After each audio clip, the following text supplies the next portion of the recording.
ગાયોનું દૂધ એ દૂધ નથી પણ અમૃત છે. નસીબદાર છે એ લોકો કે જે ગાયોનું દૂધ અને એ પણ ચોખ્ખું પી શકે છે અને એમાંથી બનતું ઘી પણ એમને ચોખ્ખું મળી શકે છે. અને એની તક લઈને આવ્યા છીએ અમે આજના વિડીયોમાં. આરબી ન્યૂઝની અંદર આપ સૌ લોકોનું હાર્દિક સ્વાગત છે ને હું છું તમારી સાથે રવિ બરાસરા. અમે સાદુળકા પાસે આવેલ સર્વોપરી શૈક્ષણિક સંકુલમાં છીએ. અહીંયા હોવા પાછળનું કારણ છે ગાયોનું કંઈક વિશેષ રીતે અહીંયા સંવર્ધન થાય છે. એમાંથી બનતું જે દૂધ હોય, દૂધની જે ઘીની આઈટમ હોય, એ ઘી તમને અહીંથી અવેલેબલ થવાનું છે, શુદ્ધ અને ચોખ્ખું. એ વિશે વધુ વાતચીત કરવા માટે અત્યારે હાલ આપણી સાથે સાહેબ જોડાયા છે. સૌથી પહેલા સ્વાગત છે આપનું.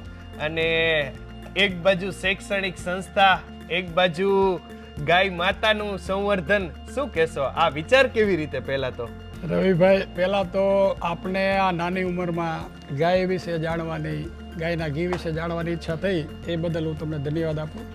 અમારી શિક્ષણ સંસ્થા એક હળવદમાં છે, મહર્ષિ ગુરુકુલના નામથી. એ 2004-05ની અંદર અમે અહીંયા ચાલુ કરી હળવદમાં, અને આજ 20 વર્ષ પૂરા થવાય. ઓકે. અને ત્યાર પછી 2014-15માં અમે અહીંયા આવ્યા સાદુડકામાં. આ સંસ્થાને પણ 10 વર્ષ પૂરા થાય છે. હા, બરાબર. અહીંયા આવ્યા પછી બીજા જ વર્ષે અમે ગૌશાળા ચાલુ કરી, એટલે ગૌશાળાને પણ 10 વર્ષ પૂરા થયા. ઓકે. તો શિક્ષણમાં તો અમે ઘણું બધું કામ કરતા હતા, હા, પણ અમને એક એવું લાગતું હતું કે કંઈક ખૂટે છે. હા, બરાબર. રોડ ઉપર રખડતી ગાયોની સમસ્યા, હિન્દુના દીકરા તરીકે આપણી આતેડી કકડે કે આવું કેમ આ ગૌ માતા. હું એવું માનું કે સારા વિશ્વની જેટલી સમસ્યાઓ છે એ બધાનું નિરાકરણ એક આ ગૌ માતાની અંદર છે. પણ છતાં હું બોલું અને બધા માની લેશે કાલથી ગાયો રાખશે એવું તો છે નહીં, બરાબર? પણ એ સમય બધાને કરાવશે. પણ એક આનંદ થાય કે અવેરનેસ, જાગૃતિ આવી છે અને બધા ગાય તરફ વળ્યા છે, એટલે રાખશે એવી શ્રદ્ધા છે, બધા રાખશે. અત્યારે અહીંયા આપણી પાસે કેટલી ગાયોથી શરૂઆત કરી હતી? અત્યારે અંદાજે કેટલી ગાયો છે? શું કાંઈ છે? શરૂઆત તો 10 ગાયોથી કરી હતી, બરાબર.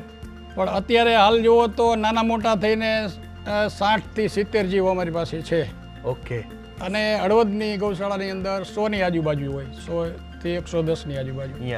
એટલે બે સંસ્થા થઈને 150ની આજુબાજુની સંખ્યા અમારી હોય છે કાયમી. આપણે ઘીની વાત કરીએ છીએ ત્યારે ઘીના ખાસ એમાંય પણ ગાયના ઘીના ફાયદા શું?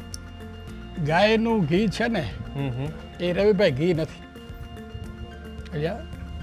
એને ઔષધિ કહેવાય, પણ લોકોને ખબર નથી. આ છે ને એ ઔષધિ છે. માત્ર ને માત્ર 10 ગ્રામ ઘી એનો દીવો કરવામાં આવે આપણા ઘરમાં તો ઓક્સિજન થી ભરપૂર ઘટતું. કોરોનામાં શું ઘટતું હતું? કોરોનામાં ઓક્સિજન ઘટતું હતું. સાચું તમારું. એક 10 ગ્રામ ઘીના દીવાની અંદર જો ઓક્સિજન થી આપણું ઘર ભરી દેતી હોય તો આ માતાજીની કેટલી દયા કહેવાય. કેટલી તમે વિચાર કરો. સાચું. એના ઘીની તાકાત કેટલી કહેવાય. સાચું છે. અને ઓરિજિનલ ખાવા મળે, શરીરની અંદર રોગ પ્રતિકારક શક્તિ, અને ફાસ્ટ ફૂડના જમાનાની અંદર ખરેખર શરીરમાં આની ઓરિજિનાલિટી જ ઘટે. આપણે ઘીનું બનાવવાનું ઘી, અમારી સંખ્યા ગાયોની વધી ગઈ પછી અમારા ઘર ઘી વધવા માંડ્યું. હા, બરાબર. એટલે ધીમે ધીમે ધીમે ચાલુ કર્યું. અત્યારે તો ગાય દૂધ આપે છે, પછી એનું પ્રોસેસ કરીને દહીં, માખણ, ઘી આ વ્યવસ્થિત એકદમ પૂરી નિષ્ઠાથી અને સ્વચ્છતાથી બનાવવામાં આવે. ઘીની પ્રોસેસ અને એના વિશેની વધુ માહિતી માટે અત્યારે હાલ આપણી સાથે દિલીપ સાહેબ જોડાયા છે. સ્વાગત છે સાહેબ. નમસ્કાર. અને આપને ત્યાંથી લોકોને જે ચોખ્ખું ઘી અવેલેબલ થવાનું છે, પહેલા તો એ બને છે કેવી રીતે, શું કાંઈ? કારણ કે એક બાજુ વેજીટેબલ ઘી અત્યારે એટલું પકડાય ગામમાં ને બધુંને, અને આપણે એકદમ ચોખ્ખું ઘી અહીંયા આપવાના છે, તેની મેકિંગ પ્રોસેસ કઈ રીતે રહેવાની, શું કાંઈ? એટલે દૂધનો ભોજનાલય જ, બાકી મોટા ભાગે છાશ થાય. છાશની જ વધારે જરૂરિયાત છે. અને છાશ કર્યા પછી માખણ, એટલે મેરવણથી અને વલોણાથી ઘી બને. જે જૂની દેશી પદ્ધતિ જે થતું, હા એ જ ગરમ થાય અને એક ધારું ઘી મળે આમાં, બરાબર. એ પ્રકારે કઈ એમાં ભેળસેળ તો કઈ શંકાને સ્થાન જ નથી. અને જે અત્યારે વાત ઓર્ગેનિકની છે. તો ઓર્ગેનિક વાળી વાતમાં જો અમારે અહીંયા આટલું બધું છાણ ને ગોબર ગેસ પ્લાન્ટમાંથી સ્લરી અને આ જે વાડી અમારે અહીંયા અલગ વાડી છે એ ચારો માટે, તો એ બધું ઓર્ગેનિક ફૂડ એને બરાબર ઘાસચારો ને એ બધું મળે. અને બીજું અમે ખાણદાણમાં પણ ધ્યાન રાખી કે કોઈ એવી પેસ્ટિસાઇડ વાળી મોટાભાગે કઠોળ ને જ ઉપયોગમાં આવે, વધારે આ ઓર્ગેનિકનું ખાસ ધ્યાન રહે એ જરૂરી છે. અને એના પેકિંગમાં તમને કહી દઉં કે એનું વોલ્યુમ છે ને 1 લીટરની બોટલ આવે. બરાબર. અને બધાને લીટરની જ બોટલ મળશે. કદાચ કોઈને 2 લીટર 3 લીટર જોતું હોય તે પ્રમાણે વધારે બોટલ, પણ એ 1 લીટરનું પેકિંગ આપણે અહીંયા કરીએ છીએ.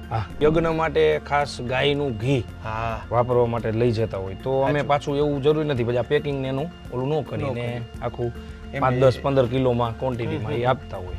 બરાબર છે. હવે આ ઘી લેવા માટે બધા અહીંયા હાદુડકા ઠેઠ આવવું પડશે કે અહીંયા ગામમાં વ્યવસ્થા છે કે ના? અમારે ટ્રાન્સપોર્ટ બસ ને જે અમારા વાહન બીજા હોય ને અમે આવતા જતા હોય એમાં પહોંચતું કરીએ છીએ. એક નંબર અમારે મયુરભાઈનો હોય, એનાથી કોન્ટેક્ટ કરે, કોન્ટેક્ટ કરી લે લગભગ આ વાંધો નથી આવતો. સમજાઈ ગયો. એટલે 3 લોકેશન ઉપર આરામથી તમને મળી જાય. આપણે અવની ચોકડી છે, પછી ઉમા ટાઉનશીપ છે, અને મહેન્દ્રનગર ચોકડી એ લેટેસ્ટ બિઝનેસ સેન્ટરમાં નીચે ઓલો બ્લુ ડ્રોપ વોટરપંપ છે, એ 3 લોકેશન ઉપર મળી જશે. પણ આપેલા સ્ક્રીન ઉપર નંબર પર સંપર્ક કરી બુકિંગ કરાવી, સ્ક્રીન ઉપર નંબર આપી દીધા છે, એ નંબર ઉપર કોલ કરીને આપ ઘી પણ બુક કરાવી શકો છો. અને આપના ઘર માટે એ ચોખ્ખું ઘી એ નંબર ઉપર કોલ કરીને આપના અનુકૂળ લોકેશનમાં જ્યાં નજીક પડતું હોય એ ચોકડી ઉપરથી આપ મેળવી પણ શકો છો. બીજું કઈ વિશે જતા કહેવા માંગતા? બસ, ગાયોની બાજુમાં પણ અમે પણ ઊભા છીએ ત્યારે એક આખો પોઝિટિવ ઓરા અનુભવાય છે. તો એ પોઝિટિવ ઓરાની જે પોઝિટિવ દૂધની એક પોઝિટિવ પ્રોડક્ટ ઘી આપના ઘર આંગણા સુધી એ ચોખ્ખું પહોંચે તો બાળકોની શરીરની અંદર, શરીરના ઘડતરની અંદર, રોગ પ્રતિકારક શક્તિની અંદર પણ ઘણો બધો એનો ફેર પડતો હોય છે.